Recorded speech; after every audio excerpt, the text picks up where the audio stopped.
देखिए दक्षिण भारत की नदियां,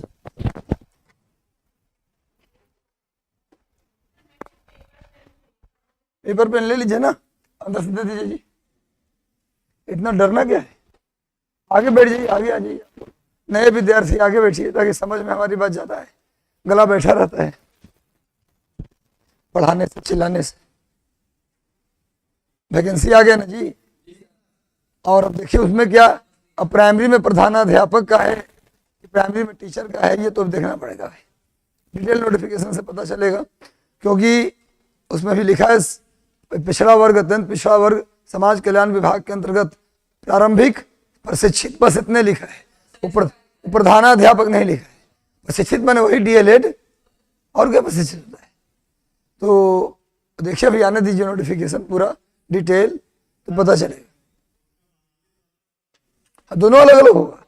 दो जो कल नोटिफिकेशन है ना, वो 2 डिपार्टमेंट का नोटिफिकेशन है, यानी कि 9, 10 और 11, 12 में जिनका है उनको 2 बार मौका मिलेगा। उनकी 2 परीक्षाएं होंगी, हो सकता है मे भी, क्योंकि 2 अलग अलग है कि शिक्षक भर्ती फेज 2 और या नहीं, और पिछड़ा और अत्यंत पिछड़ा वर्ग कल्याण विभाग के अंतर्गत वो अलग है, वो अलग स्कूल होता है। तो गुरु 2 बार मौका मिल रहा है 9, 10 वाले को, 2 बार मौका मिलेगा 11, 12 वाले को। समझ गए बात। या फिर बीपीएससी कहेगा कि हम काहे इतना मेहनत करें, मेरिट बना देंगे अलग अलग, ये भी कर सकता है। तो कम से कम परीक्षा एक होगा तो 2 मेरिट बनेगा, उसका मेरिट अलग, इसका मेरिट अलग, इसमें ना है तो उसमें आ जाएंगे। तो एक बड़ा मौका है, अब इसको चूकना नहीं है। महीना समय 1 महीना, वक्त देखा जाए तो 1 महीना है। डॉक्यूमेंट बनवाना, ये बनवाना में आपको लग जाएगा, तब दुगनी मेहनत आपको करनी होगी घर पे भी, सिर्फ हमको नहीं। कोचिंग पर डिपेंड अगर रहेंगे, केवल हम साफ साफ बोलने वाले शिक्षक हैं, कोचिंग पर डिपेंड रहेंगे तो आपको नौकरी नहीं होगा। साफ एकदम बात है, चाहे मेरी कोचिंग हो, चाहे किसी की भी कोचिंग है। किसी के दुनिया में औकात नहीं है किसी भी कोचिंग का, चाहे लंदन का हो, चाहे ऑक्सफोर्ड का, चाहे ऑक्सब्रिज का हो, कुछ भी कोचिंग हो, कौनो कोचिंग हो, दुनिया का कोई भी कोचिंग हो, ये वादा करता है, दावा करता है कि 1 महीने में हम जीएस पूरा पढ़ा देंगे, तो झूठ बोल रहा है। कोई रोबोट वोबोट नहीं है। गुरु पढ़ना पड़ेगा घर पे भी, आपको घर पे भी कम से कम 4-5 घंटे स्टडी, बुक स्टडी करनी होगी। मतलब कि आप मान के चलिए कि 10-12 घंटे का रूटीन बनाना होगा 1 महीने के लिए। 1 महीने के लिए 12 घंटे की रूटीन, कम से कम 10 घंटे की रूटीन तो बनाना ही होगा क्लास के अलावा। जो लोग मान लीजिए कि एडमिशन ऑफलाइन ले चुके हैं, बहुत दूर से आते हैं, उनको लगता है आने जाने का समय बर्बाद होता है, तो बस में, ऑटो में आते समय रास्ते का इस्तेमाल भी करेंगे। आते समय मान लीजिए आधा घंटा लगता है आने में, मान लीजिए बीटा से आप आते हैं, एक पीछे बीटा से आते हैं, तो रास्ते में कोशिश कर लीजिए कि 4 पन्ना जाते, 4 पन्ना आते, हमको पढ़ जाना है। सीट लेने के चक्कर में नहीं रहना है, खड़े भी रहेंगे तभी पढ़ते रहना है। नहीं तो अगर पॉसिबल नहीं है तो ऑनलाइन ले लीजिए, यहाँ का सब्सक्रिप्शन ऑनलाइन ले लीजिए, ऑनलाइन घर पे बैठ के पढ़िए, आने जाने का समय बचेगा, परेशानी भी बचेगा। मतलब हम उपाय बता रहे हैं, ये दबाव नहीं है, एक जो भी आपके लिए फायदेमंद चीज़ बता रहे हैं। तो आप ऑनलाइन ऑफलाइन में कोई ज़्यादा फर्क नहीं है, ऐसा नहीं है, सेम ही क्लास जाता है, कभी कभी टेक्निकली फॉल्ट से कट जाता है। ये बात सर मैं बीए, अभी सब सवाल का उत्तर अलग सेशन में, अभी सवाल पढ़ाने दीजिएगा हमको। अब तो घर में आप 10 घंटे की रूटीन बनाइए, जिसमें 4-5 घंटा। देखिए अब एनसीईआरटी और एससीईआरटी पढ़ने का टाइम नहीं है। 1 महीना में आप एससीईआरटी, एनसीईआरटी 6ठा से 12वां तक का आप पढ़ जाएंगे। हमको लगता है नहीं पढ़ेंगे भाई, हमसे तो ना पढ़ाएगा। हम एज ए टीचर हमको कोई पढ़ने का है तो 1 महीना में हम नहीं पढ़ पाएंगे, कहाँ पढ़ पाएंगे भाई। एमसीक्यू भी लगाना है, कोचिंग भी आना है, सब करना है। तो अब क्या कीजिए कि लूसेंट टाइप का जो किताब है ना, लूसेंट है, केबीसी नैनो बहुत अच्छा किताब आता है, केबीसी नैनो का जीके जीएस, या फिर आता है क्राउन का।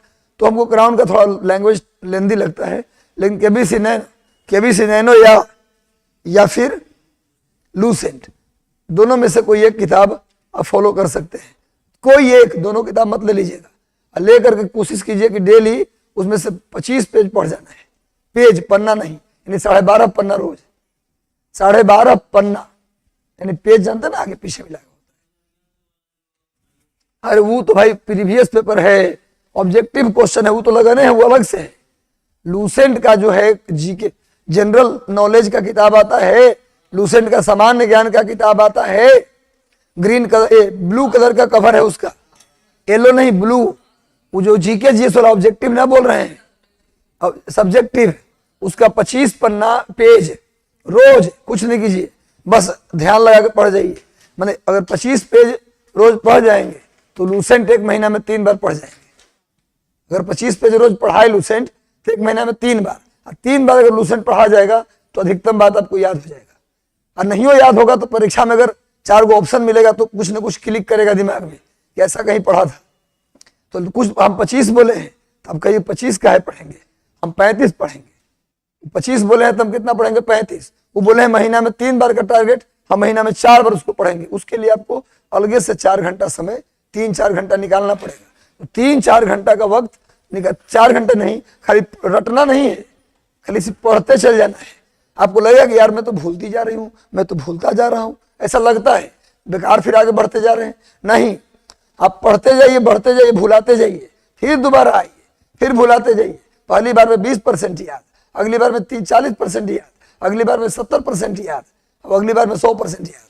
हनुमान चालीसा पढ़ते तो सोचते हैं क्या कि हमको कितना याद हुआ, 15वां दिन अपने आप याद हो जाता है। वही बात यहाँ भी, 4 बार लूसेंट को खत्म कर जाइए। 1 महीना का समय है, जिंदगी बदल जाएगा, नींद खूब आएगा। परीक्षा के समय एक चीज और होता है, मेरे साथ तो होता है, खूब नींद आता है, देह में दर्द रहेगा, नींद आएगा, अजय बेडमिट कार्ड आ जाएगा ना, 2 दिन पहले से खूब फिर नींद खत्म हो जाता है। 2 दिन पहले से, तो 2 दिन में क्या कर लीजिएगा, 2 दिन में कर क्या लीजिएगा, ये हम देखे। तो इसलिए क्या करना, नींद आवे बरामदा में टहलिए, रोड पर जाके चाय पी के आ जाइए, टहल लीजिए, चलते चलते पढ़िए, है ना। जैसे पढ़िए, बैठ में नींद आता है, सो के तो बिल्कुल नहीं पढ़ना। बैठ के नींद आता है तो चल के पढ़िए, घूम के पढ़िए, थोड़ा उछलते कूदते पढ़िए। कमरा में कौन देखने जा रहा है आप क्या कर रहे हैं, लेकिन नींद नहीं आना चाहिए, पानी पीजिए। हाँ जी, जीके जी 40 नंबर क्या आएगा, वो 40 नंबर, 40 में अगर 30 गो नंबर आ जाए कोई हर्जा है क्या। एक लड़का हमको, यही में तो बैठे हैं कोई, हाँ भाई जी आप बैठे, देखिए पीछे बैठे, उन्हीं का चर्चा कर रहा हूँ। मुझे मिलता है कहीं कहीं से इन्फॉर्मेशन, तो हम चर्चा करते हैं। उन्होंने कहा कि मेरे भाई थे मैथ्स, चतरा पलामू कहा के थे, तो उनके भाई थे अपने, पीछे बैठे हैं, देखिए उन्हीं का कहानी सुनाया, बता रहा हूँ। तो 23 उनका कितना आया मैथ में 80 में 30, 80 में 30 नंबर, 23 नंबर आ गया जीके में, 40 में से 23, पास हो गए। अगर बोले कि इसमें अगर नहीं आया होता तो बन गए टीचर, कट ऑफ पार कर गए। समझ में, जो 40 नंबर जो होगा ना वो गेम चेंजर होगा। हो सकता है कि वहां 40 नंबर टॉप पूछ, 80 नंबर टॉप पूछ लिया तो क्या करिएगा, यही पार लगाएगा नहीं है। हाँ,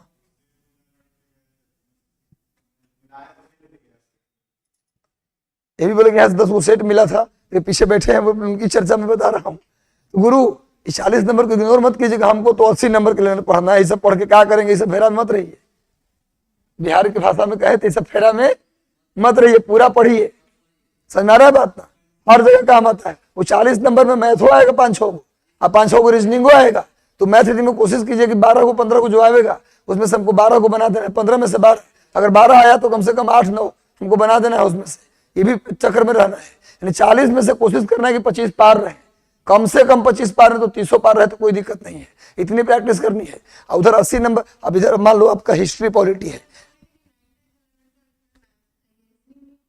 मैथ है, 10 नंबर का मैथ आ जाएगा, क्या दिक्कत है। जो आए गणित वाला है, रीजनिंग, हमको उससे मतलब मैथ के टीचर भी हम नहीं है। जो आए उसमें से 10 आए तो 8 सही होना चाहिए, 15 आए तो 12 सही होना चाहिए, बात खत्म है। अब सुनिए मेरी बात, आपको मान लीजिए हिस्ट्री ज्योग्राफी आपका कॉम्बिनेशन है, तो लूसेंट पढ़िएगा तो उसमें हिस्ट्री ज्योग्राफी भी रास्ता मिलेगा ना जी, मिलेगा। पॉलिटी हिस्ट्री कॉम्बिनेशन तो पॉलिटी रास्ता मिलेगा ना भाई। इकोनॉमिक्स ज्योग्राफी कॉम्बिनेशन तो इकोनॉमिक्सो मिलेगा ना भाई। साइंस कॉम्बिनेशन तो फिजिक्स केमिस्ट्री बायोलॉजी मिलेगा ना आपको। तो मैंने कहा सोच रहे खाली जो मेरा कॉम्बिनेशन है वही पढ़ के जाइए ना, पढ़ जाएगा चक्कर में। इतना मेरिट 9वां 10वां का मेरिट देखिए कितना गया।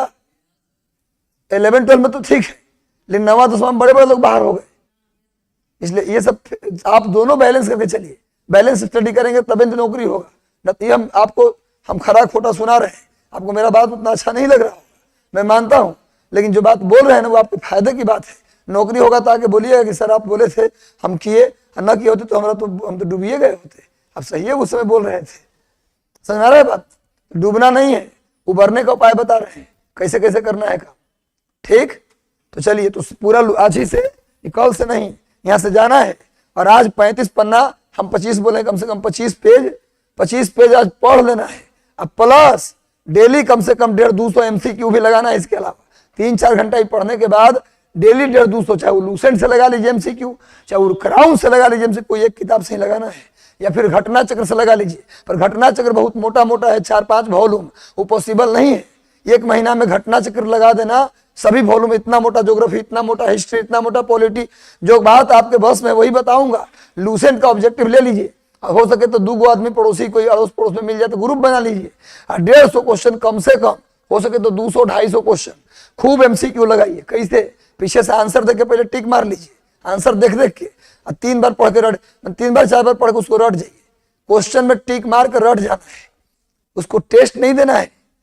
कुछ लोग कहते टेस्ट लगाने में नहीं बोल रहा हूं, बस सीधे पीछे से टिक मार लीजिए आंसर और रट जाइए उसको। मतलब 150 क्वेश्चन को 2-3 बार रोज पढ़ जाइए। मतलब 150 क्वेश्चन आज पढ़ गए, फिर अगला 150 क्वेश्चन, नया 150 क्वेश्चन कल पढ़ जाएंगे। ये काम आज से शुरू, 25 पेज लूसेंट, और लूसेंट का ऑब्जेक्टिव से ही 150-200 क्वेश्चन आज लगा लेना है। आई इतवार के दिन भी करना है, ये खाली शनिचर के दिन नहीं। शनिवार है ना, कोई लोग सोचते आज तो इतवार है, छुट्टी के दिन है, कमरा 2-3-1 महीना गंदे रहेगा तो क्या दिक्कत है? एक ही कपड़ा को 4-5 दिन पहन लेंगे तो क्या दिक्कत है? ठंडा आ भी गया, मैं समझे बात। 1 महीना के बाद लाइफ चेंज हो जाएगा। और 7 को परीक्षा बोला है, BPSC का रिकॉर्ड रहा है, परीक्षा टाइम पे ले लेता है। रिजल्ट भले एक आध महीने डिले कर दे, पर परीक्षा में देखिएगा 3 से 14 बोला है तो फॉर्म भरवा लेगा वो, और देखिएगा वो 7 को परीक्षा ले लेगा, और फिर चिल्लाते रहिएगा कि सॉरी तो गड़बड़ कर रहा है BPSC। वो सब बात नहीं है, अपना तैयारी कीजिए, 7 के लिए तैयार रहिए।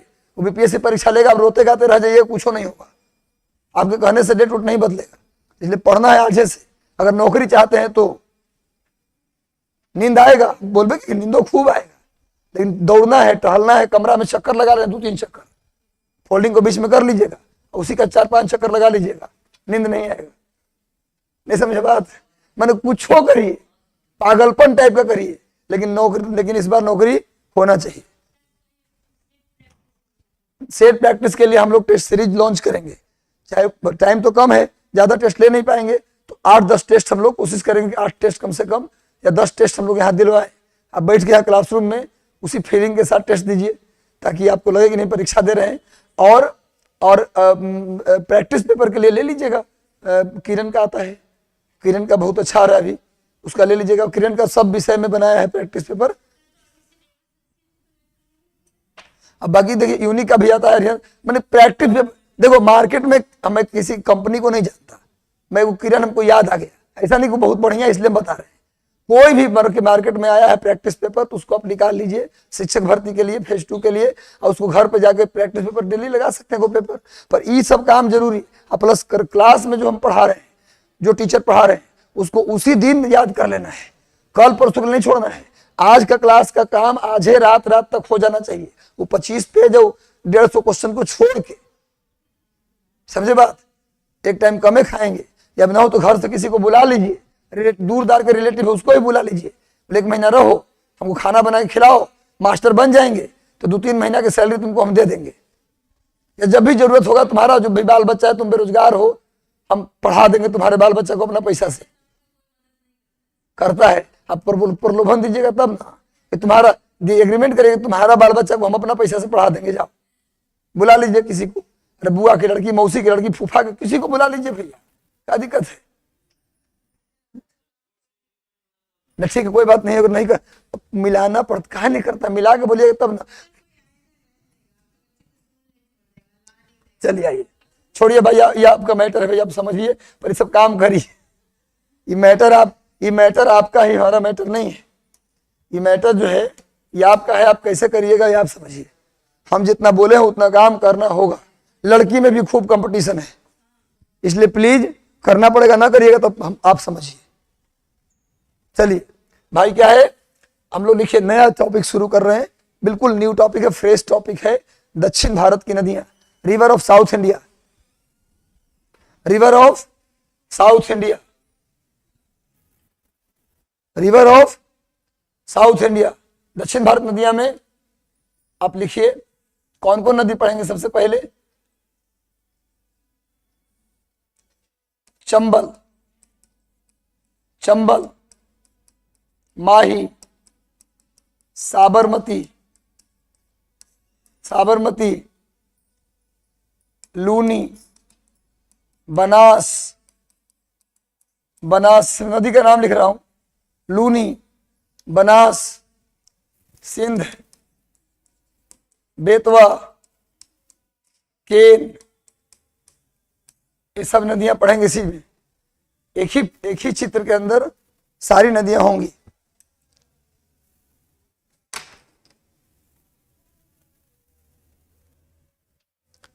रोज रिपोर्ट लेंगे आप लोगों का। और सुनो, लूसेंट का ऑब्जेक्टिव और लूसेंट का किताब लेके सब आएगा, रोज हमारा पास ले आएगा। हम देखेंगे कि अंडरलाइन 25 पन्ना किया हुआ है कि नहीं। हमको हर दिन चाहिए लूसेंट का किताब अपने बैग में, और रोज हम देखेंगे सबका पलट के पन्ना के 25 पेज, 25वां नंबर पेज, और खुद वहां साइन करेंगे पेज पर। ऐसे आप लोग करिएगा ना, पढ़वा देंगे हम मार मार के। काहे ना पढ़िएगा, ना पढ़िएगा तो मारेंगे पीटेंगे, क्या करेंगे।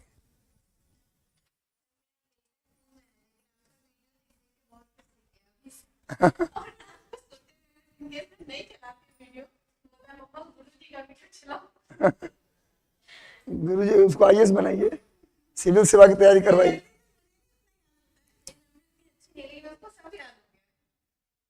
चलिए अच्छा बढ़िया है, ले आइएगा उसको, एक दिन मिलते हैं। बोले चलो गुरु जी से मिलवाते हैं, छुट्टी के दिन उसे ले आइएगा। देखो ये अरावली पर्वत है, ये है अरावली पर्वत। अरावली पर्वत हमने पढ़ाया था आपको पहले। अरावली पर्वत से एक नदी निकलती है, इसका नाम है साबरमती।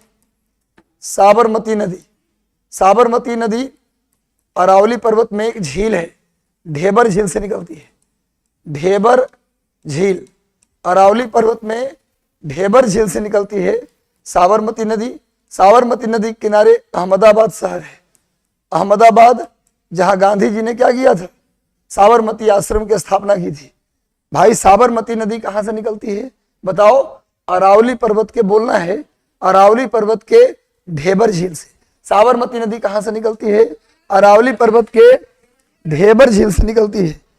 अरावली पर्वत के ढेबर झील से निकलती है और ये गिरती है खंभात की खाड़ी में। कहाँ गिरती है? खंभात की खाड़ी में गिर जाती है।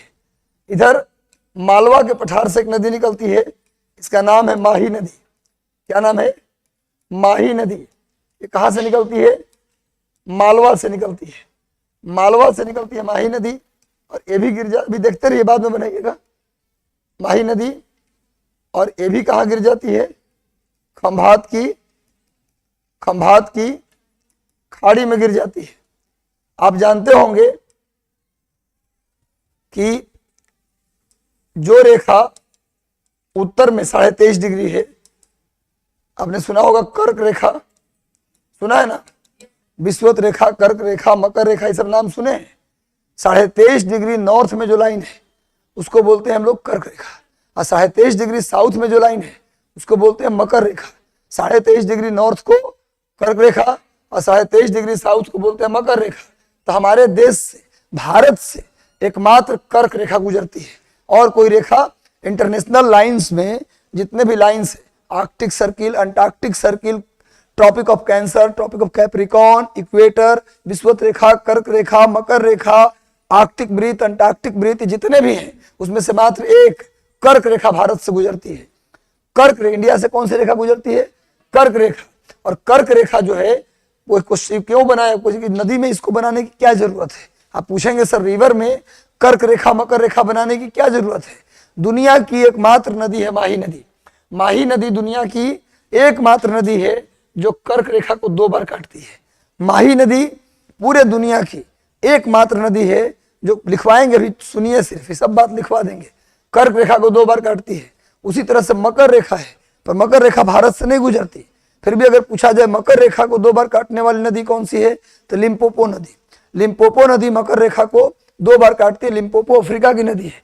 लिम्पोपो कहाँ की नदी है गुरु? अफ्रीका की। उसी तरह पूछता है कि विषुवत रेखा को 2 बार काटने वाली नदी कौन सी है?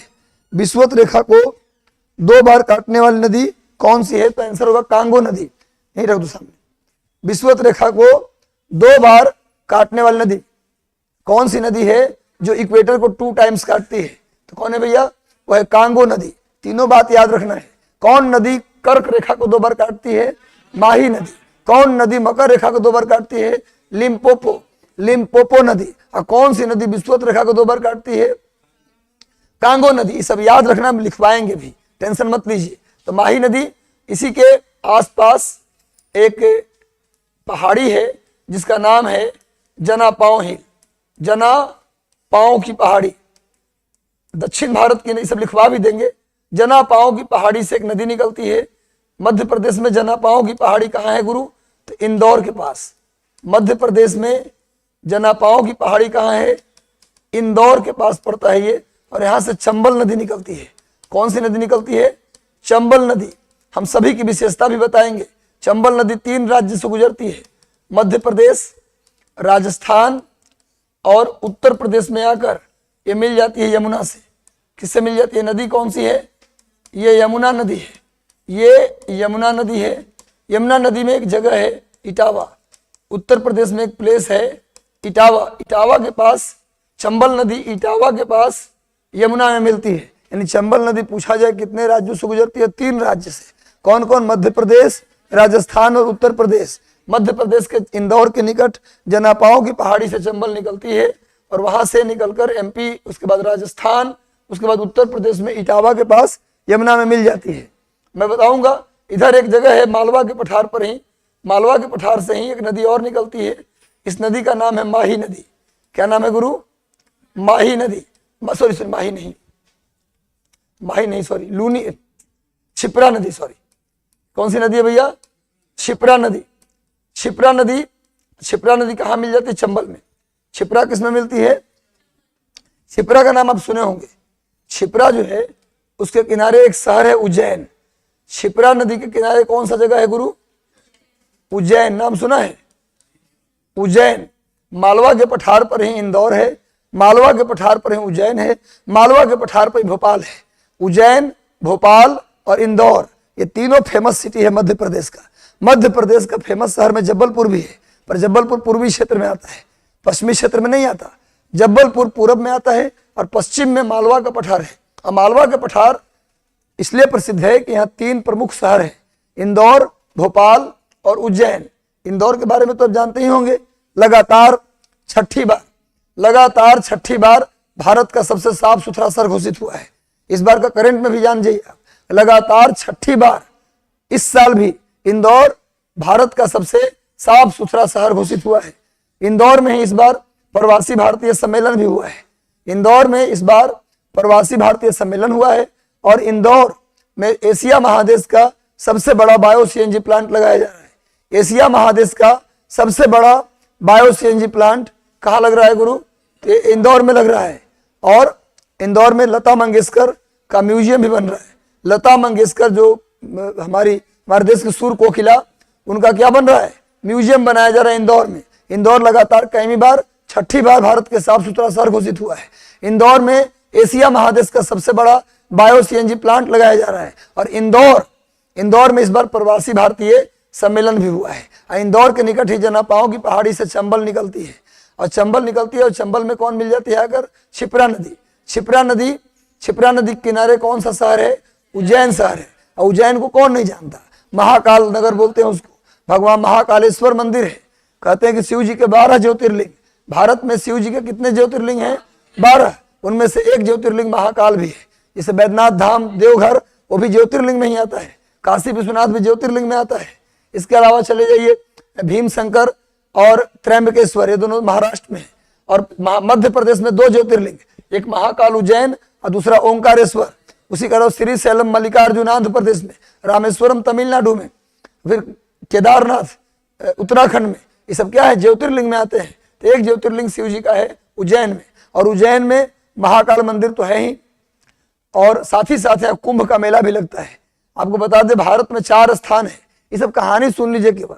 भारत में 4 स्थान है जहाँ कुंभ लगता है। एक गोदावरी नदी के किनारे नासिक में, दूसरा क्षिप्रा नदी के किनारे उज्जैन में, और तीसरा गंगा नदी के किनारे हरिद्वार में। ये सब कहानी सुनना है ऐसी। अच्छा, इसमें जो बात मैं बता रहा हूँ, ये बात के लिए पहले से क्लास लेना जरूरी है क्या? मतलब समझ में सबको आ रहा है ना कि थोड़ा थोड़ा आ रहा है जी? आप पहली क्लास में आप भी आए हैं पीछे, समझ में आ रहा है? बताना है, थोड़ा सा सर उर हिलाते रहना है, आप लोग को जोश में रहना है, उदास और हताश नहीं होना है, क्योंकि आपको अगला पीढ़ी तैयार करना है ना। आपके कंधे पर अगर नौकरी लेना ये कोई बड़ी बात नहीं है, नौकरी लेके शिक्षक ज्वाइन करना कोई बड़का बात है, परिवार का खाली खर्चा निकल जाएगा, ये बड़ा बात नहीं है। सबसे बड़ा बात है स्कूल में कई पीढ़ी को पढ़ाकर और देश के भविष्य का निर्माण करना। एकदम इसलिए आपको जोश में रहना होगा, नहीं समझे बात? जोश में रहना होगा, होश में रहना होगा, और पूरा जी सर तोड़ देंगे इस बार, ऐसे करना है, ठीक है? चलिए भाई, मैं गार्जियन है जोश में रहेगा तो बच्चा तो आउट डाउन हो जाएगा, तो आप लोग को जोश में रहना है। चलिए, स्कूल में जाने की ज्वाइनिंग योगदान देने के बाद जोश में रहना है, छड़ी लेकर एकदम घूम जाना है पूरे क्लास में। यहां भी जोश में नहीं है। अब तो अभी जोश में अगर आ गए ना तो शाम को गला पूरा बैठ जाएगा, फिर हो गया काम। शाम को ले लेंगे छुट्टी, पता चला कि सर कहे थे आने के लिए, आए नहीं। चलिए गुरु, तो भाई उज्जैन में, हरिद्वार में और प्रयागराज इलाहाबाद में 4 जगह कुंभ लगता है। नासिक, उज्जैन, हरिद्वार और प्रयागराज। नासिक में गोदावरी के किनारे, उज्जैन में क्षिप्रा के किनारे, हरिद्वार में गंगा के किनारे और प्रयागराज इलाहाबाद में गंगा यमुना और सरस्वती तो विलुप्त हो चुकी, पर चलिए गंगा यमुना सरस्वती के संगम पर, क्लियर है? महाकुंभ लगने वाला भी ऐसा है। तो चलिए, तो उज्जैन क्षिप्रा नदी कहाँ मिल जाती है? जाकर के चंबल में। और चंबल नदी की बात ये सब लिखवाएंगे, टेंशन न लो, सुना रहे फिर लिखवाएंगे भी। हाँ, मालवे के पठार है सर, सारा मालवा से निकलती है, ये सब मालवा के पठार का इलाका है। हाँ, सब मालवा। चलो सुनो मेरी बात, अब सुनिए मेरी बात। चंबल नदी की विशेषता मैं पहले भी बता चुका हूं, फिर बता देता हूं, पहले भी बताया था फिर बता रहा हूं। चंबल नदी में आर्टिफिशियली नहीं, नेचुरली घड़ियाल मिलता है। प्राकृतिक रूप से भारत की एकमात्र नदी, प्राकृतिक रूप से भारत की एकमात्र नदी जहां घड़ियाल मिलता है।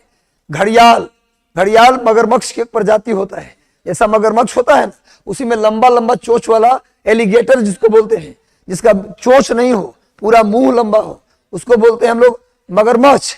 लेकिन चोंच वाला जो होता है ना, लंबा सा चोंच टाइप का निकला होता है, उसको बोलते हैं एलिगेटर, घड़ियाल। तो कौन सी नदी? भारत की एकमात्र नदी है चंबल, जहां प्राकृतिक रूप से क्या मिलता है? घड़ियाल मिलता है, याद रखिएगा। और चंबल नदी भारत की एकमात्र नदी है जो उबड़ खाबड़ जमीन का निर्माण करती है। और उबड़ खाबड़ जमीन को हम लोग बीहड़ कहते हैं भूगोल की भाषा में। चंबल नदी भारत की एकमात्र नदी है जो क्या बनाती है? बीहड़ बनाती है। और बीहड़ का मतलब उबड़ खाबड़ जमीन। उबड़ खाबड़ जमीन के जगह पर भूगोल में एक शब्द आता है बीहड़, और बीहड़ को अंग्रेजी में बोलते हैं बैड लैंड टोपोग्राफी। यानी चंबल भारत की एकमात्र नदी है जो बैड लैंड टोपोग्राफी बनाती है। और कैसे बनाती है? उबड़ खाबड़ जमीन बना के। और उबड़ खाबड़ जमीन क्यों बनाती है? क्योंकि चंबल नदी भारत में सबसे ज्यादा अपर्दन करती है। क्वेश्चन आता है भारत में सबसे ज्यादा अपर्दन यानी कटाव करने वाली नदी का नाम बताइए। सबसे ज्यादा अपर्दन करने वाली नदी कौन है? चंबल। चंबल नदी भारत में सबसे ज्यादा इरोजन, अपर्दन, कटाव करती है, इसीलिए उबड़ खाबड़ जमीन बनाती है, जिसे हम लोग बीहड़ या बैड लैंड टोपोग्राफी कहते हैं। क्लियर है? चंबल देखो, कोई भी अपर्दन, अपर्दन 2 प्रकार का ऐसे तो कई प्रकार का है, लेकिन मूलतः कटाव 2 प्रकार का होता है। नदियों द्वारा या पानी द्वारा जो कटाव होता है वो कितने प्रकार का होता है? सब सुनिए कहानी, कॉन्सेंट्रेट रहिए क्लास में, एक एक बात आपको याद हो जाएगा। भाई अपर्दन 2 प्रकार का होता है। बरसात देखे होते हुए आप, जब बरसात आपके घर के सामने होता है, घर के ऊपर होता है, तो गली में देखिएगा तो गली का पूरा पानी बीच, अगर रोड ऐसे है तो पूरा पानी बीच से निकलता हुआ धारा की तरह नजर आएगा। लगातार 1 घंटा पानी पड़ जाए तो बीच से एक धारा बन जाता है, ना बन जाता है? देखे ऐसा जी? अरे विदेश से थोड़े ना है, विदेशों में ही काम होता होगा। ऐसे थोड़े विदेश में हर जगह पक्के है, मिट्टी नहीं है। अमेरिका में मिट्टी ना मिलेगा क्या? तो फिर तो बोलिए कि हाँ सर बीच से पानी निकलता है, अब पानी छूट जाता है, पानी सब निकल जाता है, तो बीच में वो गड्ढा हो जाता नाली जैसा। तो ऐसा जब अपर्दन, ऐसा कटाव जो बीच में गड्ढा हो जाए नाली जैसा, तो ऐसे इरोजन को, ऐसे कटाव को हम लोग बोलते हैं गुल्ली इरोजन। ऐसे कटाव को क्या बोलते हैं? गुल्ली इरोजन। गुल्ली इरोजन हिंदी में बोलते हैं अनालिका अपर्दन। क्या बोलते हैं हिंदी में? अनालिका अपर्दन। कॉन्सेप्ट समझ में आ रहा है भाई? अच्छा, भूगोल भारी भी लग रहा है क्या किसी को? कितना आसान तरीके से समझ रहे हैं? अब ना बता, गुल्ली इरोजन ना बता, अनालिका नल्ली लगा है तो अनालिका अपर्दन, नहीं समझ में आ गया। और कभी कभी फील्ड में गए हैं बरसात के बाद, जिस फील्ड में घास ना हो, जिस ग्राउंड में घास ना हो, उसमें गए हैं कभी कभी, तो देखेंगे बरसात के बाद तो पूरा ग्राउंड का मिट्टी का एक पूरा लेयर चल जाता है, ऊपर से पूरा का कहीं नाली नहीं, पूरा पूरा ग्राउंड से देखिए कि पूरा मिट्टी ऊपर का बह गया है, रेत निकला हुआ है। ऐसा देखिए ग्राउंड में जाते हैं तो जब पूरा का पूरा इलाका का पूरा एक चादर निकल के चल जाए तो उसको बोलते हैं चादरी अपर्दन। क्या बोलते हैं, ये भी समझ में आ गया। अंग्रेजी में बोलते हैं सीट इरोजन। क्या बोलते हैं अंग्रेजी में, सीट इरोजन। तो भैया अब तुम गेस करके बताओ, चंबल उबड़ खाबड़ जमीन बनाती है तो गुल्ली इरोजन करती होगी कि सीट इरोजन? गुल्ली। सब गुल्ली इरोजन खतरनाक ज्यादा होगा कि सीट इरोजन? गुल्ली ज्यादा खतरनाक कौन होगा? अनालिका अपर्दन। तो चंबल भारत में सबसे खतरनाक अपर्दन करने के लिए जानी जाती है और सबसे ज्यादा अपर्दन यही करती है। और उबड़ खाबड़ जमीन का जो निर्माण होता है उसको क्या बोलते हैं? बीहड़। अब बीहड़ में कौन रहते हैं? डकैत। सुने होंगे चंबल के बीहड़ में सनी देओल की एक मूवी है डकैत। सनी देओल की एक मूवी आई थी डकैत, उसमें पूरा बीहड़, चंबल का बीहड़ दिखाया गया है। वहीं मलकान सिंह, पान सिंह तोमर, फूलन देवी सब वहीं रहती थी। इतना बात दिमाग में रखना है, इस सब बात को कॉपी में नहीं रखना है। कहाँ रखना है? दिमाग में। तो चलिए गुरु, इधर से एक और नदी निकलती है इसी पहाड़ से, इसका नाम अरावली पर्वत से ही, इसका नाम है बनास नदी। और एक नदी अरावली पर्वत से ही निकलती है, इसका नाम है लूनी नदी। क्या नाम है? लूनी नदी। लूनी नदी ये कहाँ गायब हो जाती है? कक्ष के रण में। कक्ष के रण में गायब हो जाती है, जमीन में गायब हो जाती है। ये कहीं समुद्र में नहीं मिलती, जमीन में ही खत्म हो जाती है। लूनी कहाँ खत्म हो जाती है? जमीन में ही। हाँ, कक्ष का रण। इधर से 3 नदी मिलती है, इसमें मिलाए थे, याद होगा आपको। आपको जब गंगा पढ़ा रहे तब भी मिलाए थे यमुना में 3 नदी, याद है? सिंध नदी, घर से पढ़ के आइएगा तब नहीं याद रहेगा। बेतवा नदी, हम आपसे बहुत नाराज हैं।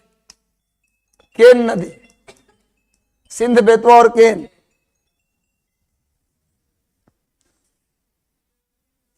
कितना बात आप लोग को बता देते हैं थोड़ी देर में, नहीं जी, थोड़े देर में।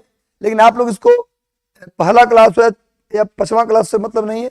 अगर जितनी सरल भाषा में आपको इरोजन समझाए, किसी को दिक्कत है समझने में? आपको ग्राउंड में लेके गए, गली में लेके गए, कोई दिक्कत नहीं समझने में है। क्लास में रखते तो दिक्कत हो जाता। आप बताए कि चलिए अपने गांव, अब बारिश को देखिए कि बारिश में छिप जाते हैं घर के अंदर। बारिश का आनंद लेते हैं ना, बालकनी में खड़ा होकर कॉफी का एक कप और बैठ जाते हैं चेयर पे, बैठ करके बारिश का आनंद ले रहे हैं। बारिश का आनंद लेते हैं ना।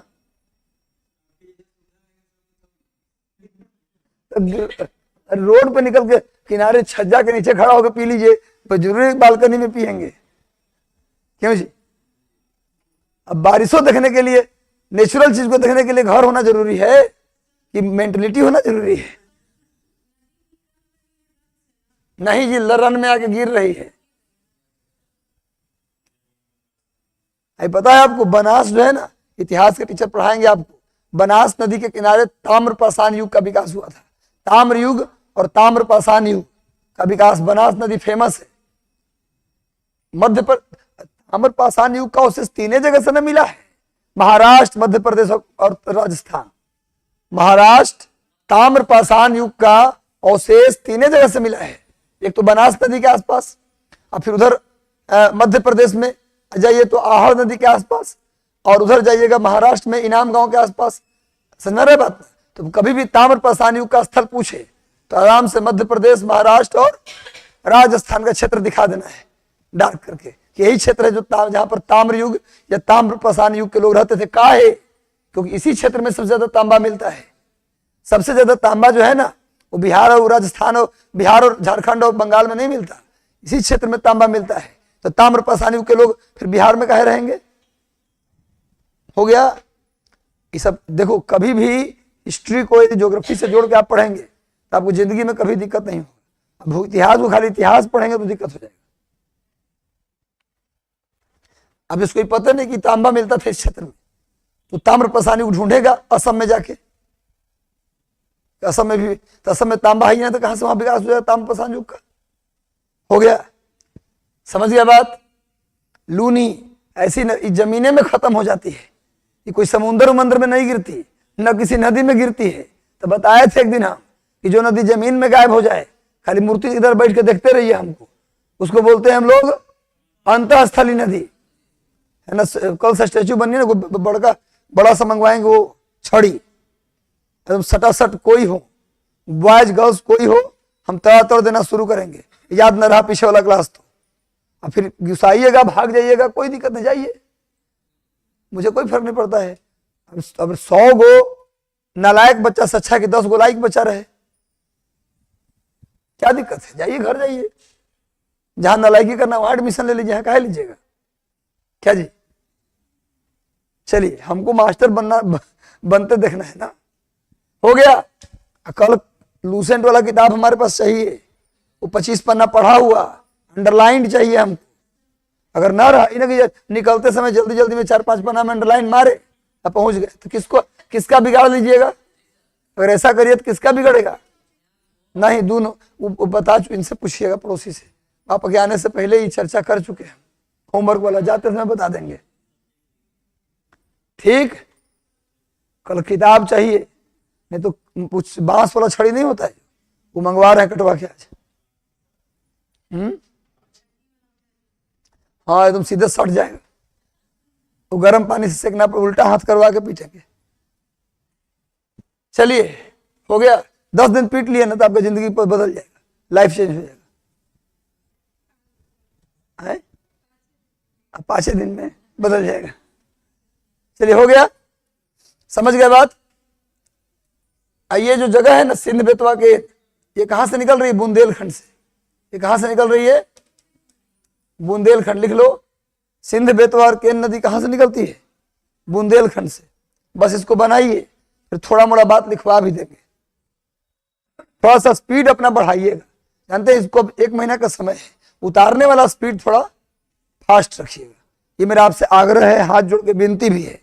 आप घर पे क्या थे वो छोड़ दीजिए, सब हमसे ज्यादा पढ़ना चाहते हैं तो चाहते खूब पढ़ा दें, सब पढ़ा दें सर, अच्छे से पढ़ा दें सर, तो थोड़ा जल्दी उतारिएगा। उतार लिए,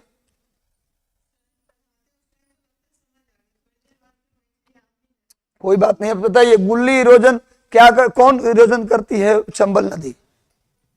चंबल नदी कौन सा इरोजन करती है, याद तो है, ऐसा फिर वही बात है। एकमात्र नदी कौन सी है जिसमें प्राकृतिक रूप से एलिगेटर घड़ियाल मिलता है, बताइए, याद तो है। बोले थोड़ी देर बाद, कहां थोड़ी देर बाद भूले आप, काहे भूल जाइएगा, गलती तरीके से पढ़िएगा तब ना भूलिएगा, समझ के पढ़, जो चीज आपको समझ में आ जाए वो चीज भूलते हैं कभी, रटते हूं भूला जाते हैं।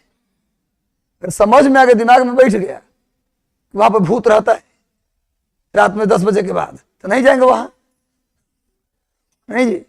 दिमाग में देखे हैं हमको, उल्टा पैर वाला एक लड़की घूम रही थी साड़ी पहन के, आज तक पुरुष भूत किसी ने नहीं देखा, जब भी देखा तो महिलाओं को ही भूत के रूप में देखा। समझे में हमको आया कि पुरुष की आत्मा भटकना बंद कर देती है पहले ही, महिलाओं की आत्मा मरने के बाद ही भटकती है।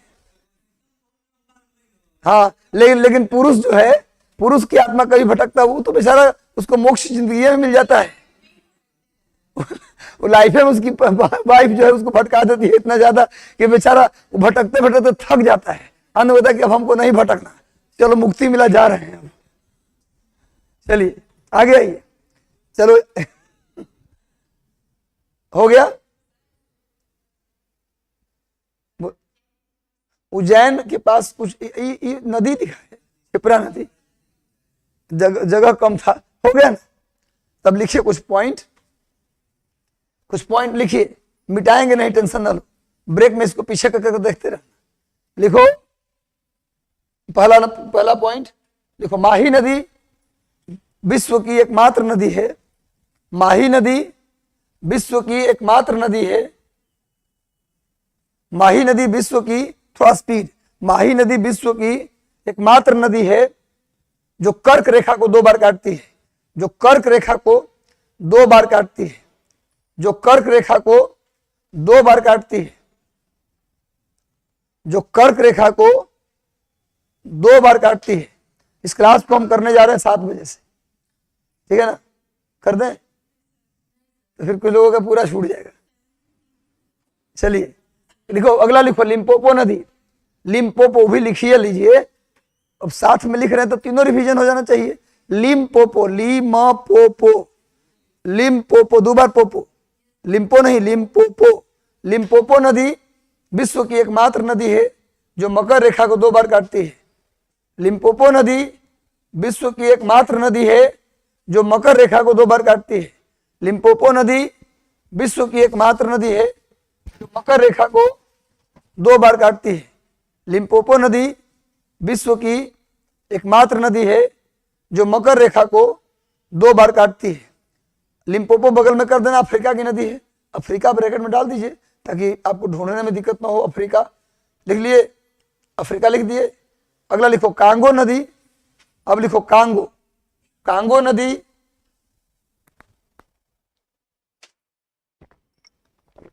विश्व की एकमात्र नदी है।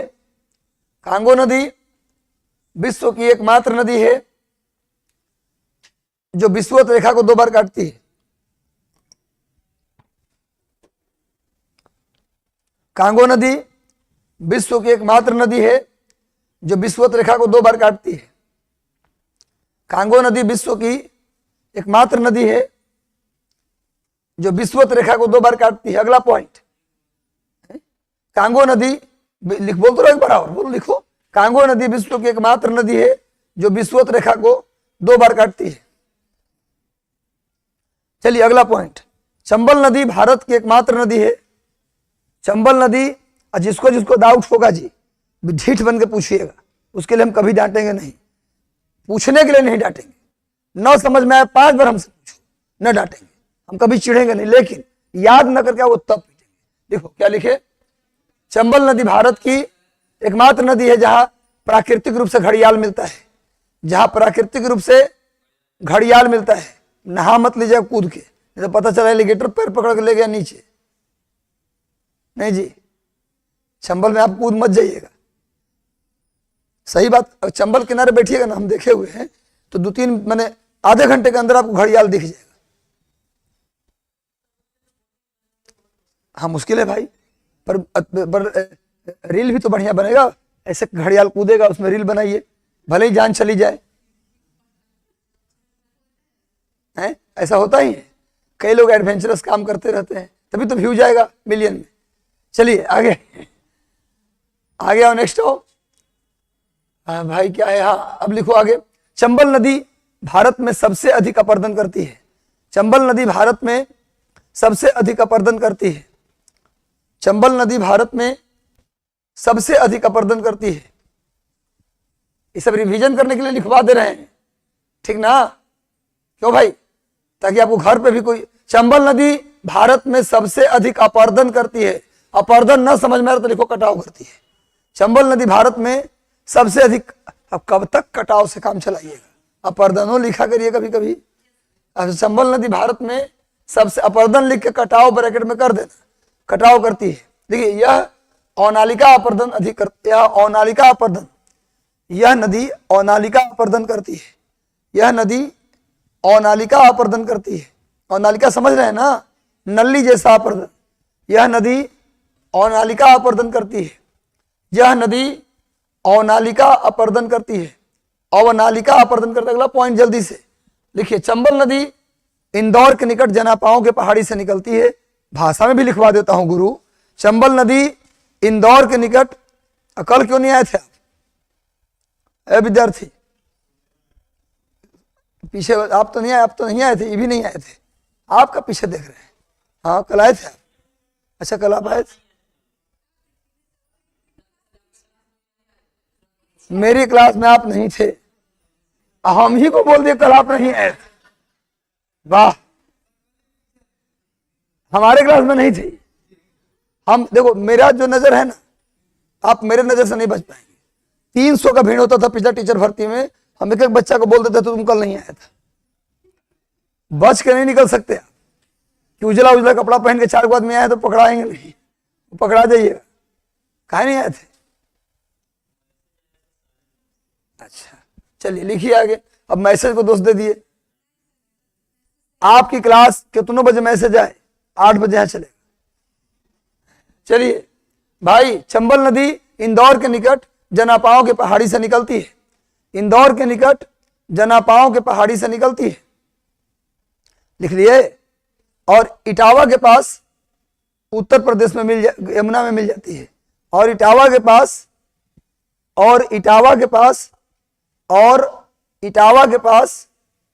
उत्तर प्रदेश में, और इटावा के पास उत्तर प्रदेश में यमुना में मिल जाती है।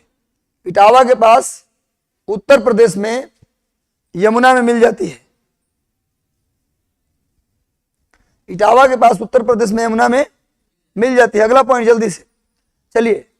चंबल नदी तो लिखी देंगे, 3 राज्य, ये लिखना पड़ेगा। चंबल नदी 3 राज्य से जाती है तो हो जाएगा। चंबल नदी 3 राज्य से जाती तो हो ना जाएगा, MP राजस्थान।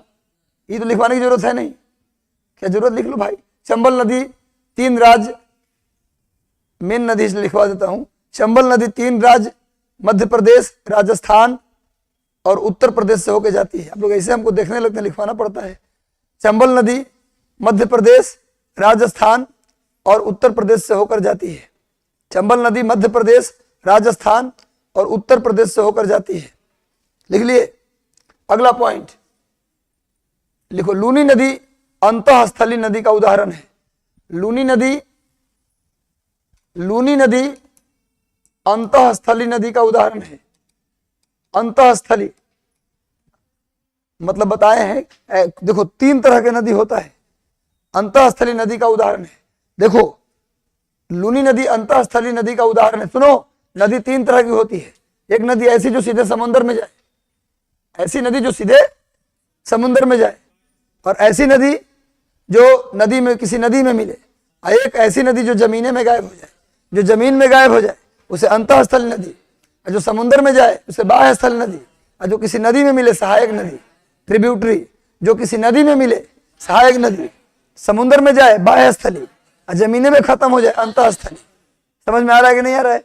गंगा सीधे बंगाल खाड़ी में जाती है तो गंगा क्या हो गई? बाह्यस्थली। सोन नदी गंगा में मिलती है तो सोन क्या हो गई? सहायक नदी। अब आ गया समझ में? तो चलिए ये बात हो गया। लो, स्कंभात की खाड़ी का है, लो भाई को बताते हैं थोड़ा। देखो गुरु, ये जो है ये खंभात की खाड़ी है। खंभात की खाड़ी, इसी को प्राचीन काल में गुरु कैम्बे की खाड़ी भी कहते थे। भाई खंभात के खाड़ी का दूसरा नाम क्या था? कैम्बे की खाड़ी। ये जो गबड़ा देख रहे हो इसको बोलते हैं कक्ष की खाड़ी। क्या बोलते हैं? रक्षकरण नहीं, कक्ष की खाड़ी। समझ में आया? कोई दिक्कत? खंभात की खाड़ी का ही दूसरा नाम कैम्बे की खाड़ी। पहले बोलते थे, अब नहीं बोलते हैं, अब खंभात की खाड़ी बोलिएगा। और ये जो दोनों के बीच में जो बीच वाला स्थिति है उसको कक्ष की खाड़ी। क्लियर? चलिए गुरु, ना भाई गुजरात है, आया है नदी निकल के मध्य प्रदेश से, पर गिरा है गुजरात में। ये गुजरात में है जी, यहाँ कहाँ मध्य प्रदेश? महाराष्ट्र का बाउंड्री नीचे से लगता है, बात अलग है। MP इधर है। सुनो, आज 2-3 को इन्होंने याद दिला दिया। आप सभी लोग बहुत गड़बड़ है बेसिक आप लोगों का। आप लोग आज जाइएगा, भारत का मैप खरीद लीजिएगा मार्केट से, राज्य लिखा हुआ नाम, राज्य उसकी राजधानी लिखा हुआ, और ये आज जाके एकदम रट लीजिएगा कौन राज्य कहाँ है। हम बोर्ड पर निकालेंगे मैप, बुलाएंगे यहाँ और बोलेंगे चलो तेलंगाना पे हाथ रखो, और विदिन 2 सेकेंड हाथ रख देना है। अगर खोजने लगे तो पीछे से तड़ तड़ दे देंगे, आंख मुनवा के न रखवाएंगे। तो आप तो आओ है कि मैंने पट्टी बांध दीजिए, कौन सा खेला हो रहा है? यहाँ मंगवाएंगे, मैप निकालेंगे, बुलाएंगे रैंडम, तेलंगाना पे हाथ रखो, और 2 सेकंड से ज्यादा लेट हुआ तो तड़ तड़ पीछे से लग जाएगा। समझ रहे बात? तो कल हमको चाहिए पूरा राज्य, लोकेशन कहाँ है और उसकी राजधानी। कल हमको याद चाहिए, नहीं याद रहा तो समझ लो क्या करेंगे हालत। हम ना देखेंगे कि आप बुजुर्ग हैं कि क्या है, घर के गार्जियन है क्या है, वो लगेगा तो पता चलेगा। चलिए हो गया।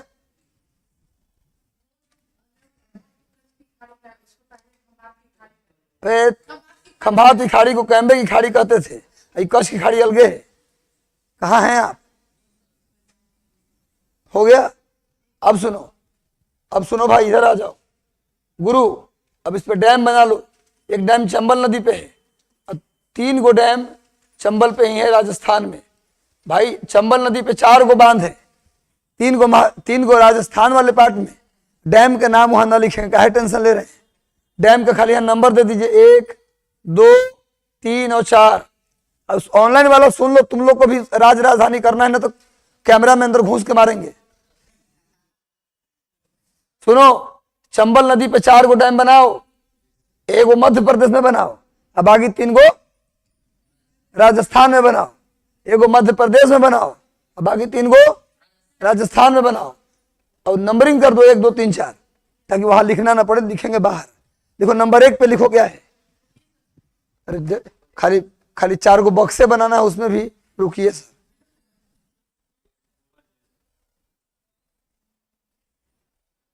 अरे एक कलर के क्रम से काम चलाइए ना, 2-3 कलर लगाने की क्या जरूरत है। हाँ अच्छा ठीक है। नंबर 1 पे लिखिए गांधी सागर बांध। नंबर 1 पे लिखिए गांधी। ये पूछेगा इनमें से कौन सा बांध, सुनो, कौन सा बांध चंबल पे है, कौन सा बांध चंबल पे नहीं है, इस तरह का सवाल आ सकता है। कौन सा बांध चंबल पे मध्य प्रदेश में है, इसे भी पूछ सकता है। तो लिखिए एमपी वाले पार्ट में नंबर 1 है, तो नंबर 1 पे लिखिए गांधी सागर बांध। गांधी सागर बांध नंबर 1 पे लिखिए गांधी सागर बांध। नंबर 2 पे लिखिए राणा प्रताप सागर बांध। नंबर 2 पे लिखिए राणा प्रताप सागर बांध। राणा प्रताप सागर बांध नंबर 2 पे लिख लिए राणा प्रताप सागर बांध। नंबर 3 पे लिखिए, फटाफट काम कीजिए, 3 पे लिखे जवाहर सागर बांध। जवाहरलाल नेहरू वाला जवाहर सागर बांध 3 नंबर पर जवाहर सागर बांध लिख दिए। और 4 नंबर पे लिखिए कोटा बैराज। कोटा जहां तैयारी करने जाता है बच्चा इंजीनियरिंग और मेडिकल का, वहां कोटा में चंबल नदी के किनारे ना कोटा है। कोटा किस नदी के किनारे? चंबल। वहां पर कोटा बैराज है। लड़के साइकिल से जाते हैं घूमने चंबल बैराज, घुमाने भी जाते हैं, घूमने भी जाते हैं, और उसी बीच में सुसाइड भी कर लेते हैं। चलिए, सुसाइड के कारण कोई और है और लोग वहां पर बनाता है बात कि फ्रस्ट्रेशन में कर रहा है सुसाइड। 90% सुसाइड किसी और कारण से होता है। झूठ मूठ के करता है क्या कि पढ़ाई के दबाव में कर लिया। ऐसा सुने कि पढ़ाई के दबाव से कोई सुसाइड किया, वो कौन करता है? जिसका उम्र अंतिम होने लगा, जिसका एज अंतिम होने लगा, भाई एकदम सपने टूट रहे हैं, परिवार बिखर रहा है। पढ़ाई के दबाव में बच्चे सुसाइड नहीं करते। वो 90% बच्चे सुसाइड कर रहे हैं ना, उसका वजह कुछ और है। अरे वहां पर 12वीं में पढ़ने वाला बच्चा कोई पता चलता है कि लोन है कि क्या है, वो दबाव पता चलता है जो ग्रेजुएट हो जाता है, एमए पास कर जाता है। हम जान रहे हैं उसका वजह कुछ और है गुरु। अब कहेगा पढ़ाई का सुसाइड करेगा, बर्बाद अगर थोड़ा सम्मानजनक बात लगेगा, गांव वाला क्या बोलेगा कि भाई इस कारण से कर लिया सुसाइड। चलिए आगे बढ़िए, नेक्स्ट आइए। आज मोबाइल जो है ना सुसाइड का सबसे बड़ा कारण है, आपको पता होना चाहिए। मोबाइल +2 में बच्चों को आप दे दिए, 9, 10 में दे दीजिए, 11, 12 में दे दीजिए, क्या होगा कान? आजकल के माँ बाप भी तो एडवांस हैं। लड़का वो बोलने नहीं आ रहा है, मोबाइल लेके खेल रहा है, तब बच्चा पढ़ने के नाम पर कुछ और ही देख रहा है। चलिए, माता पिता बोल रहे तो क्या देख रहे हैं? पढ़ाई कर रहे हैं। चलो हो गया, क्लियर है। अब आइए एक और डैम बना लो बेतवा नदी पर। बेतवा नदी पर भी एक बांध है फेमस, बनाइए। बेतवा नदी पर लिख लो नंबर 5। बेतवा नदी पर लिख लो नंबर 5। 5 नंबर बेतवा नदी पर। बेतवा नदी पर लिखो माता टीला बांध। बेतवा नदी पर कौन सा बांध है? माता टीला बांध। बेतवा नदी पर कौन सा बांध है जी? माता टीला बांध।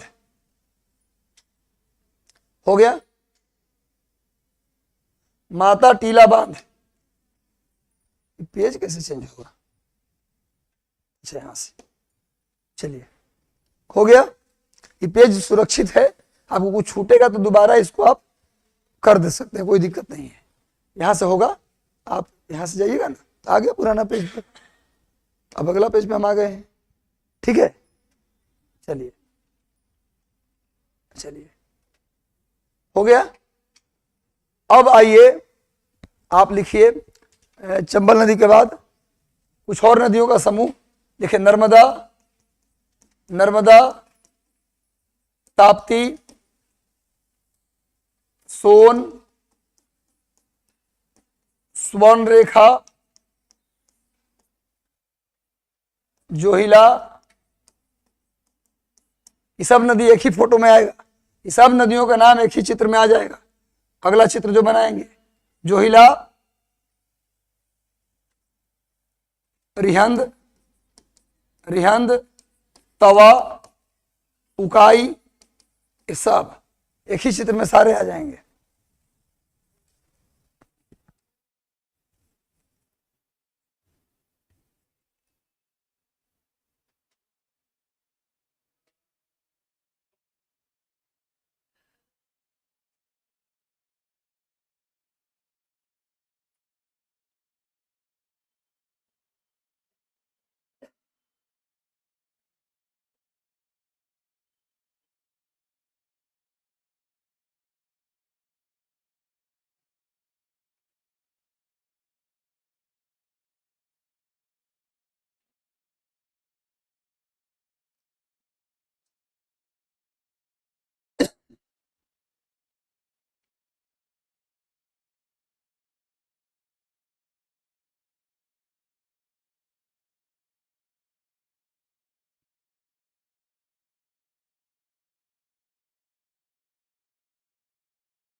हो गया।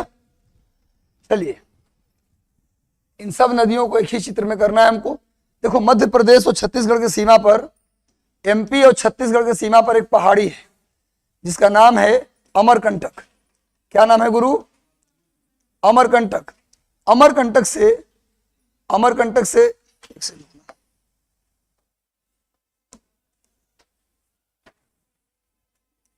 इसका नाम है अमरकंटक। अमरकंटक से 3 नदी निकलती है। एक उत्तर में जाती है, एक पश्चिम में आती है, एक साउथ में आती है। जो उत्तर में जाती है उसका नाम है सोन नदी। क्या नाम है? सोन रिवर, सोन नदी। सोन नदी में एक नदी निकलती है छत्तीसगढ़ से। छत्तीसगढ़ में एक जिला है सरगुजा, नाम सुने हैं? छत्तीसगढ़ का एक जिला है सरगुजा, वहां से निकलती है रिहंद नदी। और रिहंद नदी किस में मिल जाती है? सोन नदी में। और सोन फिर कहाँ मिल जाती है? दानापुर के पास बताए हैं। दानापुर में मनेर के पास मिल जाती है सोन नदी। किसमें? गंगा नदी में, मनेर के पास हल्दी छपरा नामक स्थान पर। हल्दी छपरा नामक स्थान पर सोन नदी कहां से निकलती है गुरु? बोलो। अमरकंटक से। अमरकंटक पहाड़ी किसके सीमा पर है? एमपी और छत्तीसगढ़। अमरकंटक की पहाड़ी एमपी और छत्तीसगढ़ की सीमा पर है। सीएच मतलब छत्तीसगढ़ समझिएगा। सीएच का मतलब क्या समझिएगा? जगह कम है, लिखने में दिक्कत हो जाएगी, इसलिए शॉर्ट में लिख रहा हूं। कोई दिक्कत, कोई परेशानी ना जी। चलिए मध्य, ज्यादा जल्दी तो नहीं कर रहा हूं, समझ में तो आ रहा है। एमपी छत्तीसगढ़ सीमा पर एक पहाड़ है, ठीक। वहां से 3 गो नदी निकलती है। उत्तर में जो जाती है उसका नाम क्या है? सोन। सोन नदी कहाँ मिलती है? मनेर के पास, दानापुर मनेर के पास गंगा में। और छत्तीसगढ़ के सरगुजा से, छत्तीसगढ़ के सरगुजा से कौन नदी निकलती है? रिहंद नदी। और रिहंद नदी कहाँ मिल जाती है? सोन में। सोन में कहाँ मिलती है? सोन में मिलती कहाँ है? तो सोनभद्र के पास। सोन में एक उत्तर प्रदेश का जिला है सोनभद्र, यूपी का एक जिला है कौन सा? सोनभद्र। वहीं पर कौन मिल जाती है? रिहंद मिल जाती है सोन से। रिहंद सोन से कहाँ मिलती है? सोनभद्र में, यूपी के सोनभद्र में। गुरु यह है नर्मदा नदी। इधर जो आ रही उसका नाम क्या है? नर्मदा नदी। नर्मदा नदी किनारे जबलपुर है। कौन सा शहर है गुरु? जबलपुर। और नर्मदा नदी किनारे गुजरात का बड़ोदरा भी है। गुजरात का बड़ोदरा भी है। और नर्मदा नदी किनारे गुजरात का भरूच भी है। और भरूच के पास ही गिर जाती है। ये भी कहाँ? खंभात की खाड़ी में। कहाँ गिर जाती है? वही जहां माही और साबरमती गिर रही थी। जहां माही और साबरमती गिर रही थी उसी जगह पे गिर रही है कौन? नर्मदा भी। और नर्मदा नदी में एक नदी आके मिलती है, नर्मदा नदी में एक नदी मिलती है आकर के, जिसका नाम है, कौन सी नदी? तवा नदी। नर्मदा में कौन नदी मिलती है? तवा नदी आकर मिल जाती है। तवा कहां से निकलती है गुरु?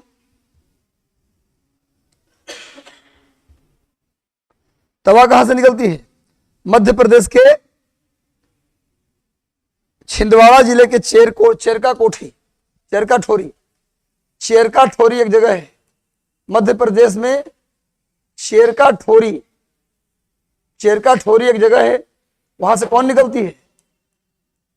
तवा नदी। तवा नदी मध्य प्रदेश के चेरका ठोरी से निकलती है और किसमें मिल जाती है? बोलो। अरे मध्य प्रदेश के चेरका ठोरी से निकलती है कौन नदी? और किसमें मिलती है? नर्मदा में। यानी कि तवा क्या हो गया? नर्मदा की सहायक। क्लियर है ना? यहां तक कोई दिक्कत नहीं है, खाली याद नहीं रखना पड़ेगा जी कि मध्य प्रदेश में चेरका ठोरी से निकलती है तवा, याद रखना पड़ेगा।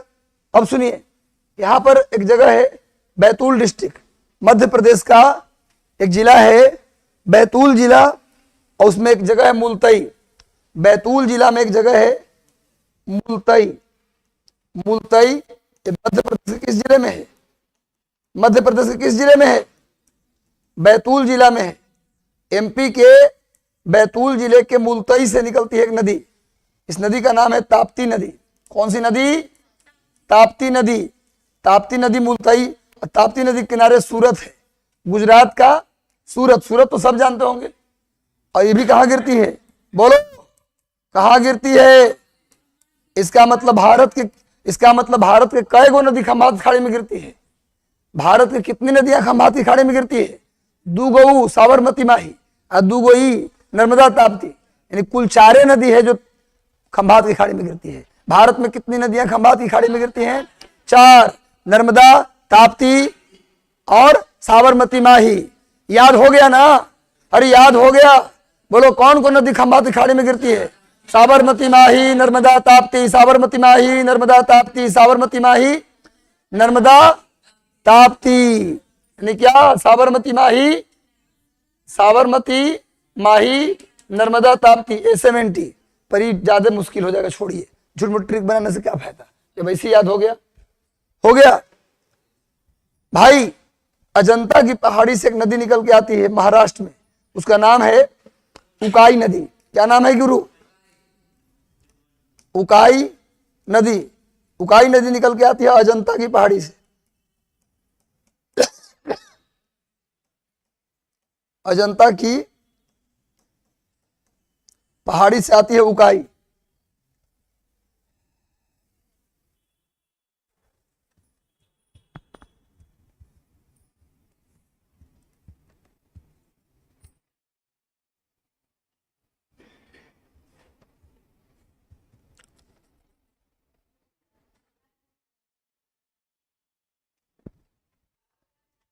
हो गया जी। ई नदी है जोहिला। कौन सी नदी है? जोहिला। और जोहिला नदी कहाँ गिरती है विद्यार्थी जी? जमीन में गायब हो जाती है। ये भी कहाँ गायब हो जाती है? जमीन में। जो नदी जमीन में गायब हो जाए वो कौन नदी है? अंतःस्थली। सब तो याद हो गया, कैसे कहते थोड़ा देर बाद भुला जाते हैं। फिर से पूछ रहे हैं, कौन नदी में प्राकृतिक रूप से घड़ियाल मिलता है?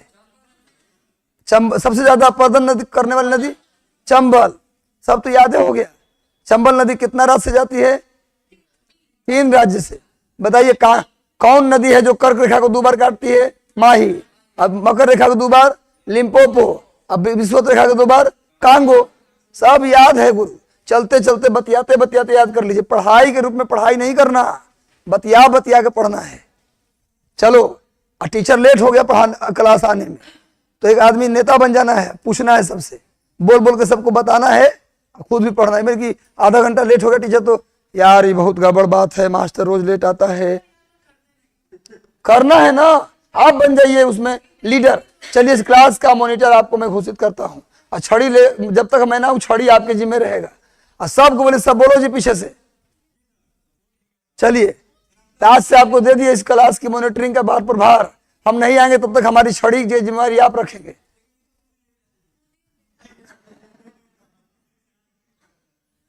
चलिए, कैसे लेट हो गया?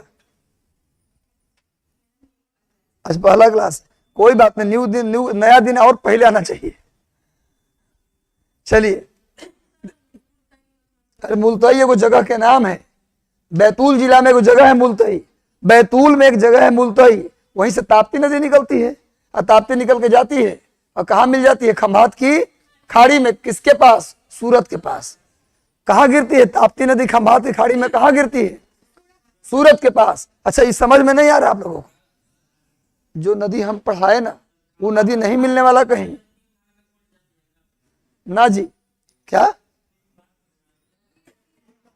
अरे गिरती है तो नदियां जहां गिरती है ना, वह कई धाराओं में बढ़ जाती है ना। नदियां जहां, सही पूछ रहे हैं ये, नदियां जहां गिरती है ना, वह नदी मिट्टी के जमाव के कारण कई धाराओं में बढ़ जाती है। उसको छिपरिका कहते हैं। क्या कहते हैं? ये भी एक ज्योग्राफी का टर्म, देखो नया टर्म सीखने को मिला ही पूछे तो। जब नदियां गिरने लगती हैं तो इतना मिट्टी होता है नदी में कि मिट्टी के कारण नदी कई धाराओं में जहां गिरती है वहां बढ़ जाती है। समुद्र के किनारे नदियां कई धाराओं में बढ़ जाती है, जिसे छिपरिका कहते हैं। हाँ, छिपरिका, ये सब छिपरिका है। चलेगा ना? अरे कुछ नॉलेज मिला? कोई सवाल पूछा जाए तो उस पर हंसना नहीं है, उससे एक नया उत्तर मिल गया, छिपरिका। अगर नहीं पूछते तो छिपरिका नहीं सीखते आप। हो गया? चलिए, समझ गए बात? अब सुनिए, रांची के पास झारखंड में एक जगह है नगला गांव, नगड़ी गांव। झारखंड के पास एक गांव है नगड़ी गांव, रांची में। रांची के पास ही एक जगह है, रांची मत बोलो, रांची से थोड़ा दूर एगो गांव है नगड़ी गांव। नगड़ी गांव से एक नदी निकलती है। इस नदी का नाम जानते हैं क्या है? सॉरी, इस नदी का नाम, थोड़ा सा इसको नीचे लाइए। इस नदी का नाम है, इस नदी का नाम है गुरु स्वर्ण रेखा। क्या नाम है? स्वर्ण रेखा नदी। इसी के किनारे टाटा नगर है। क्या है? टाटा नगर, जिसको हम लोग जमशेदपुर आजकल कहते हैं। क्या बोलते हैं? जमशेदपुर। टाटा नगर को क्या बोला जाता है जी? और टाटा भी नाम नहीं था, उससे पहले क्या नाम था पता है आपको? साक्षी। टाटा का सबसे पुराना नाम साक्षी। वही अभी भी है भाई, वहीं पर जुबली पार्क है। क्या चाहिए? पेन दे दीजिए। चलिए, देखो साक्षी आज वहां बस स्टैंड है, मार्केट है। इससे दिल्ली जाते हैं तो आपको लोग क्या बोलता है कि चलिए घुमा के लाते हैं सीपी, कैनॉट प्लेस है ना, पालिका बाजार, चलिए घुमा के लाते हैं मालवीय नगर, चलिए घुमा के लाते हैं कमला नगर, करोल बाग, है ना जी, फेमस जगह। ये सब मार्केटिंग के लिए है, ये सब घूमने का जगह नहीं है। कुछ खरीदारी करना है तो जाइए। सीपी भी घूमने वाला जगह नहीं है, मार्केटिंग की जगह है। बाकी बैठ सकते हैं आर्क पार्क में जाके, वो अलग बात है। लेकिन घूमने वाला जगह लाल किला है, घूमने वाला जगह इंडिया गेट है। उसी तरह से जाइएगा टाटा, तो टाटा के लोग कहाँ घुमाते हैं हमको? खरीदारी के लिए साक्षी मार्केट और घुमाने के लिए जुबली पार्क नहीं जी। तो टाटा गए थे साक्षी, जब वो इंडस्ट्री लगा दिया तब उसका नाम क्या पड़ गया? टाटा नगर। और अब उसका नाम क्या पड़ गया? जमशेदपुर। हालांकि टाटा में 2 नदी है। टाटा में एक नदी है स्वर्ण रेखा, एक और नदी है टाटा में जिसका नाम है खरकई नदी। टाटा में 2 नदी है, खरकई और स्वर्ण रेखा। खरकई नदी के इस पार टाटा जिला, जमशेदपुर जिला जो है ना, खरकई के इस पार। अब खरकई को पार करेगा तो एक दूसरा जिला आ जाता है, जिसका नाम है सरायकेला खरसावां। सरायकेला झारखंड का नया जिला है। जब बना था झारखंड तब सरायकेला जिला नहीं था, वो टोटे में आता था। टाटा को काट कर सरायकेला को नया जिला बनाया गया है ना। खरकई के पार करिएगा ना, उस सब शुरू हो जाता है इलाका सरायकेला खरसावां का। वहां पर 2-3 ऐसा ही हमारे पढ़ाए हुए लगे हुए हैं, तो हम गए नहीं, वही लोग बताते सर खरकई के इस पार टाटा और उस पार सरायकेला। हम लोग सरायकेला में हमारा थाना है। तो चलिए, तो नगड़ी गांव से निकलती है रांची से, और इसके किनारे टाटा है, और इसके ऊपर एक वाटरफॉल भी है जिसका नाम है हुंडरू जलप्रपात। क्या नाम है? हुंडरू जलप्रपात, हुंडरू वाटरफॉल। पूछा जाता है कि स्वर्ण रेखा नदी पे वाटरफॉल समझते हैं ना, पहाड़ के ऊपर से जब पानी नीचे गिरता है तो उसको जलप्रपात कहते हैं।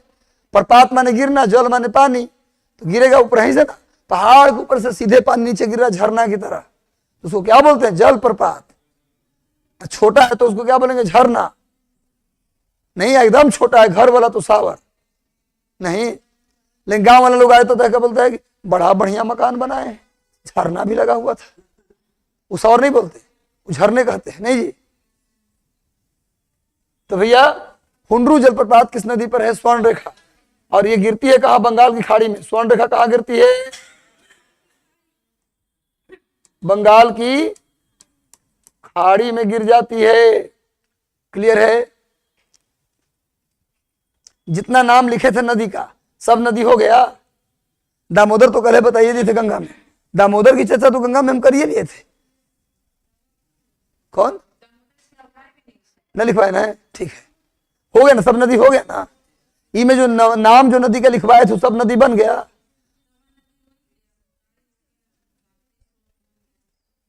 रिहंद हो गया, स्वर्ण रेखा हो गया।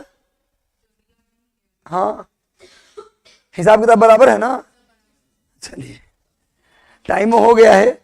इस नदी के बारे में सुनो, आपका काम क्या है कि अभी तुरंत या घर पे जाके ये लिखना है कि लिखना लिखवाते ही बात अभी लिखवाते। अमरकंटक से 3 नदी निकलती है, उत्तर में सोन जाती है जो हल्दी छपरा मनेर के पास गंगा में मिल जाती है। पश्चिम की ओर जो अमरकंटक से नदी निकलती नर्मदा है, नर्मदा किनारे जबलपुर है, बड़ोदरा है, भड़ोज के पास खम्बात की खाड़ी में गिर जाती है। यही बात लिखवाते। क्लियर है ना। तो कल ये बात हम लिखवा देंगे, अपने से भी इसको जाके तुरंत देखिएगा तो समझ में आएगा।